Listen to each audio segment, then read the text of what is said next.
ನೀವೇ ಪರ್ಸ್ನಲ್ ಆಗಿ ನೋಡ್ತಕ್ಕಂಥ ವ್ಯವಸ್ಥೆನೂ ಕೂಡ ನೀವು ಮಾಡಿದ್ದೀವಿ. ಯಾಕಂದರೆ ಒಂದು ಮಗನೂ ಇಂಪಾರ್ಟೆಂಟ್ ಆಗುತ್ತೆ. ನಾವು ಪರ್ಸ್ನಲ್ ಆಗಿ ಹಿಂಗೆ ತೊಗೊಂಡ್ರೆ ನಾವು ಸಕ್ಸಸ್ ಆಗ್ತೀವಿ. ನಾವು ಪರ್ಸ್ನಲ್ ಆಗಿ ತೊಗೊಳ್ಬೇಕಾಗುತ್ತೆ.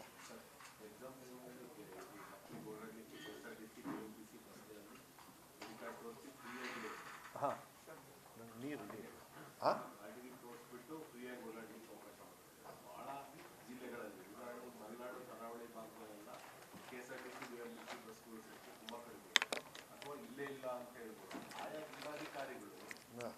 ಒಂದು ಮೀಟಿಂಗ್ ಮಾಡಿ ಪ್ರೈವೇಟ್ ಸ್ಕೂಲ್ಗಳಿಗೆ ಅಗತ್ಯ ಇರಲ್ಲ. ಅವರು ಅವ್ರ ಮಕ್ಕಳನ್ನ ಅವ್ರ ಸ್ಕೂಲಲ್ಲಿ ಕರ್ಕೊಂಡು ಹೋಗ್ತಾರೆ ಬರ್ತಾರೆ. ಸರ್ಕಾರಿ ಶಾಲೆ ಮಕ್ಕಳಿಗೆ ಪ್ರೈವೇಟ್ ಬಸ್ಗಳನ್ನ ಅವತ್ತು ಸಿಗುವ ಪ್ರಯಾಣ ಮಾಡಲಿಕ್ಕೆ ಎಕ್ಸಾಮ್ ದಿನ ಮಾತ್ರ DC ಅವರು ಮನಸ್ಸು ಮಾಡಿದ್ರೆ ಅದೊಂದು ದೊಡ್ಡ ಕೆಲಸ ಅಲ್ಲ. ನೋಡೋಣ. ನೀವು ಇದನ್ನು ನಾನು ವೈಯಕ್ತಿಕವಾಗಿ ಈ ಇಶ್ಯೂ ಅಂತ ಹೇಳಲಿಲ್ಲ. ಈಗ ಪ್ರಿನ್ಸಿಪಲ್ ಸೆಕ್ರೆಟರಿ ಅವರು ಬೇಕಾದ್ರೆ ಎಲ್ಲರಿಗೂ ಒಂದು ಸುಮ್ಮನೆ ಹೇಳ್ತಾರೆ. ಬಟ್ ನಾವು ಡೈರೆಕ್ಷನ್ ಹೆಂಗೆ ಕೊಟ್ಟಿದ್ದೀವಿ ಅಂತ ಹೇಳಿದ್ರೆ, see to that transportation facilities available for all the childrens. Because ಎಲ್ಲಿಂದ ಯಾವ ಹಳ್ಳಿಯಿಂದ ಎಲ್ಲ ಕ್ಲೀನಾಗಿ ಗೊತ್ತಾಗ್ಬಿಡುತ್ತೆ. ಅಲ್ಲಿ ಲೋಕಲ್ ನೆಟ್ವರ್ಕ್ನ ನಾವು ಈಗಲೇ ರೆಡಿ ಮಾಡಿಕೊಂಡ್ರೆ, ನೀವು ನಾಡಿದ್ದು ಎಕ್ಸಾಮ್ ಅಂದ್ಬಿಟ್ಟು ಈ ಪ್ರಶ್ನೆ ಇವತ್ತು ಬಂದರೆ ನಿಮಗೆ ಸಿಗಲ್ಲ, ಬಸ್ಸು ಹೆಚ್ಚು ಕಮ್ಮಿ ಆಗೇ ಆಗುತ್ತೆ. ಅದಕ್ಕೆ ಅದನ್ನ ಮುಂಚೆನೇ ತೊಗೊಂಡ್ರೆ ಎಷ್ಟು 1-2% ಹೆಚ್ಚು ಕಮ್ಮಿ ಆಗ್ಬೋದು. ಬಟ್ ನಾವು ಮ್ಯಾಕ್ಸಿಮಮ್ ರೀಚ್ ಮಾಡಬೇಕಾಗಿರೋದು ಎಲ್ಲರ ಮಕ್ಕಳಿಗೂ ಮಾಡಿದಾಗ ಮಾತ್ರ ನಮಗೂ ಸ್ಯಾಟಿಸ್ಫ್ಯಾಕ್ಷನ್ ಸಿಗುತ್ತೆ. ನಾವು ಯಾವುದನ್ನು ಬಿಟ್ಟಿಲ್ಲ. ನಾವು ಒಂದು ಕುಡಿಯೋ ನೀರಿಂದ ಹಿಡಿದು ಹೊರಗಡೆ ಬರೋವ್ರಿಗೂ ಅವರು ಮನೆಯಿಂದ ಬಂದು ಎಕ್ಸಾಮಿನೇಷನ್ ಅಟೆಂಡ್ ಮಾಡಿ ವಾಪಸ್ ಹೋದಾಗ ಅಟ್ಲೀಸ್ಟ್ ಸಂತೋಷದಿಂದ ಒಂದು ಕಾನ್ಫಿಡೆನ್ಸಿಂದ ಹೋಗಬೇಕು ಅನ್ನೋದನ್ನ ನಾವು ವೈಯಕ್ತಿಕವಾಗಿ ಅದಕ್ಕೆ DC ಅವರಿಗೆಲ್ಲ ತುಂಬ ವಿನಯ. ನಾವೇನು ಮಾಡ್ತೀವಿ, 3-4 ದಿವಸ ಮುಂಚೆ ಎಲ್ಲ ಮೀಟಿಂಗ್ ಮಾಡ್ತಾಯಿದ್ವಿ. ಬೇಡ, ವೆಲ್ ಇನ್ ಅಡ್ವಾನ್ಸೇ ಮಾಡಿಬಿಟ್ಟು ಮುಗಿಸೋಣ ಅಂತ. ನಾವು we are not going to have any issues ಇದ್ದರೆ ಮಾತ್ರ ನಾವು ಮಾಡ್ತೀವಿ. ನೀವೇನು ಪ್ರೈವೇಟ್ ಇದರಲ್ಲಿ ಪ್ರೈವೇಟ್ ಅಂದ ತಕ್ಷಣ ಮತ್ತು ಅವ್ರು ಬೇರೆ ರೀತಿ ತರ್ತಾರೆ, ಅವ್ರದ್ದು ಏನು ಗಮನ ಇದೆಯೋ ಗೊತ್ತಾಗೋದಿಲ್ಲ. ಬಟ್ ಆದರೂ ಕೂಡ ಟ್ರಾನ್ಸ್ಪೋರ್ಟ್ DC ಅವರು ಏನಿದ್ದಾರೆ ಅವರು ಕಂಟ್ರೋಲಲ್ಲಿ ಇರೋದ್ರಿಂದ ಇಂಥ ಮಕ್ಕಳು ಬಂದಾಗ ನೀವು ಅವತ್ತು ಒಂದು ದಿವಸಕ್ಕೆ ಬಿಡಿ ಅಂತ ಹೇಳಿ ಸೇವೆ ಮಾಡೋ ಮನೋಭಾವನೆ ಇತ್ತು ಅಂದರೆ ಯಾರೇ ಪ್ರೈವೇಟ್ ಅವರಾಗಲಿ ಯಾರಾದರೂ ಆಗಲಿ ಮಾಡ್ತಾರೆ. ಮೋಸ್ಟ್ಲಿ ಪ್ರೈವೇಟ್ ಅವರು ಈ ವಿಚಾರದಲ್ಲಿ ಹೆಲ್ಪ್ ಮಾಡ್ತಾರೆ. ಯಾವುದೋ ಒಂದು ಮಗು ಬಂದರೆ ಅಪ್ಪ ಬಿಡಪ್ಪ ಅದು ಎಷ್ಟು ಜನರು ಇರ್ತಾರೆ, ಅದನ್ನ ಅವ್ರು ಕರ್ಕೊಂಡು ಬಿಟ್ಟು ಹೋದ್ರೆ ಅವ್ರೇನು ಪೆಟ್ರೋಲ್ ಏನು ಸೇವ್ ಮಾಡೋಕ್ಕಾಗಲ್ಲ. So mostly I think this can be done. ಅದನ್ನು ನಾವೇ ಹೇಳ್ತೀವಿ. ಸೂಚನೆ ಕೊಡಬೇಕು. ಇದು ಭಾಳ ಒಳ್ಳೆಯದೇ. ಬೈ ಚಾನ್ಸ್ ಏನಾದರೂ ಒಂದು ಬಸ್ ಮಗುನೇ ಸ್ವಲ್ಪ ಲೇಟಾಗಿ ಬಂದು ಸರ್ಕಾರಿ ಶಾಲೆದೆ ಇದು ಸರ್ಕಾರಿ ಬಸ್ಸೇ ಮುಂದೆ ಹೋಗ್ಬಿಟ್ರೆ ಈವನ್ 10 ರೂಪಾಯಿ ಅವ್ರಿಗೆ ಆಗಬಾರ್ದು ಅಂತೇಳಿ ನೀವು ಹೇಳೋದು, ಅದನ್ನು ಬೇಕಾದ್ರೆ ನಾನು ಡೈರೆಕ್ಷನ್ಸ್ ಕೊಡ್ತೀನಿ. ಆ ಮಕ್ಕಳಿಗೆ ಏನಾದ್ರು ಪ್ರೈವೇಟ್ ಅವ್ರು ಆ ಟೈಮಲ್ಲಿ ಬಂದಾಗ ದಯವಿಟ್ಟು ಅವ್ರಿಗೆ ಸಹಕಾರ ಮಾಡಿ ಅಂತ ಕೇಳೋದ್ರಲ್ಲಿ ತಪ್ಪೇನಿಲ್ಲ.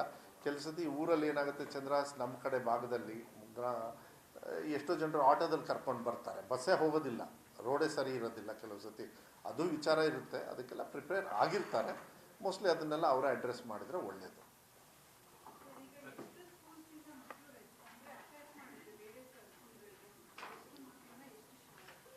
ಅದು ಹೇಳೋದಕ್ಕೆ ಕಷ್ಟ ಆಗುತ್ತಮ್ಮ. ಎಲ್ಲ ನಂಬರ್ ಆಫ್ ಶಾಲೆನ ಎಕ್ಸಾಮಿನೇಷನ್ ಸೆಂಟರ್ಸ್ನ ಅಂಥೇಳಿ ಯೂಶುವಲ್ ಪ್ರಾಕ್ಟೀಸಲ್ಲಿ ಹೆಂಗೆ ಮಾಡಿರ್ತಾರೆ ಹಾಗೆ ಮಾಡ್ತಾರೆ. 2800 ಚಿಲ್ಡ್ರೆ ಎಕ್ಸಾಮಿನೇಷನ್ ಅವರಿಗೆಲ್ಲ ಮುಂಚೆನೇ ಮೆಸೇಜ್ ಹೋಗ್ಬಿಟ್ಟಿರುತ್ತೆ, ಇಲ್ಲಿ ನಿಮ್ಮದು ಎಕ್ಸಾಮಿನೇಷನ್ ಸೆಂಟರ್ ಅಂತ.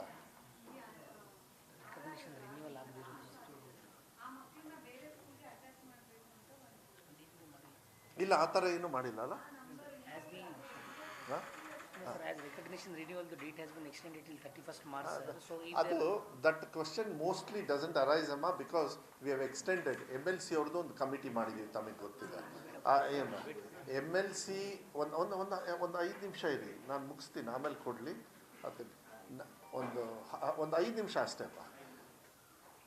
RRನ ರಿನ್ಯೂ ಮಾಡೋದಕ್ಕೆ ಸಿಂಪ್ಲಿಫೈ ಮಾಡ್ತಾ ಇದ್ದೀವಿ. ಅದಕ್ಕೊಂದು ಕಮಿಟಿನ ಬೆಳಗಾಮಲ್ಲಿ ನಾವು ಮಾಡಿದ್ವಿ. ಬೆಳಗಾಮಲ್ಲಿ ಅದು ಪುಟ್ಟಣ್ಣವರ ನೇತೃತ್ವದಲ್ಲಿ.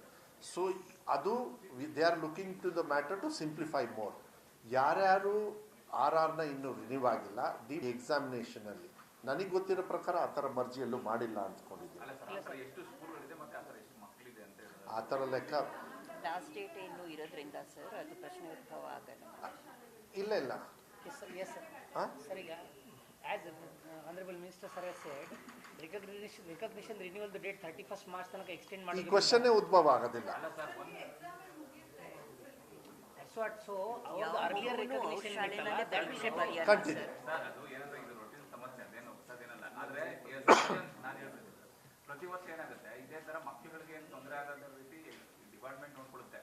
ಆದ್ರೆ